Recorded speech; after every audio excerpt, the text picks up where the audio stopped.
Hvordan har vor datter det? Hun har det særlig godt. Hun har bylder over det hele. Hvordan står det til med dit helbred? Jeg har fået bylder på armene. Så du er også ramt af den sorte død? Ja. Jeg må gå hen til Sankt Rokus og bede for dig. Ja.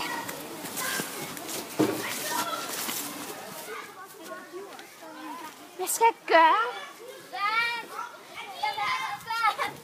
Hvad siger du? Jeg skal have noget vand. Det skal du nok få.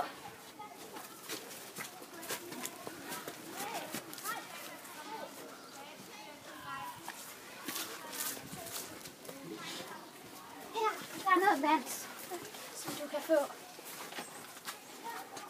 Er det rigtigt? Jeg skal op til vor fader i dag.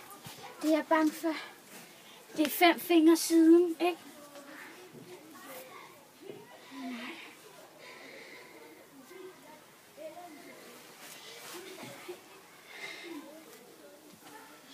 Nej.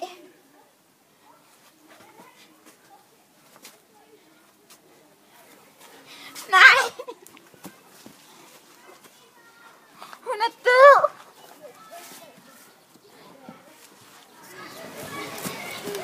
Hvorfor glider der tårer ned af dine kinder? Vores datter, hun er død. Den sorte død har taget vores datter. Ja. Lad mig hente ligeklæderne, så går vi over til landsbyens kirkegård sammen. Ja. Må vi hellere.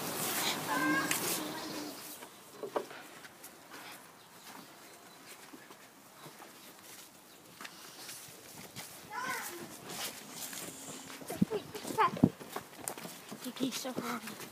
Ja. Hvor mange år blev hun? 8. Det gik så hurtigt. Ja. Hvor mange år blev hun? 8. Jesus. Men den sorte død for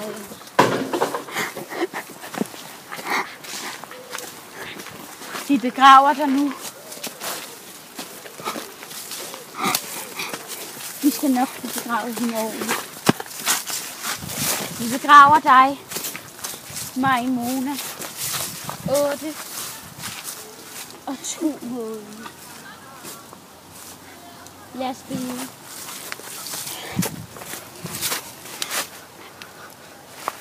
Nej. Nej, det er Helse, doktoren. Hvad vil du her? Det er Guds straf, at jeres datter er død. Han straffer mennesker, der synder som jer.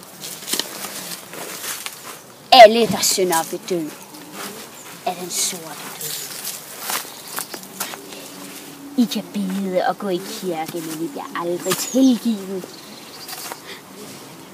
Jeres datter var en synder. Det må ikke ske. Men da jeg selv er en synder, er jeg selv ramt af den sorte død.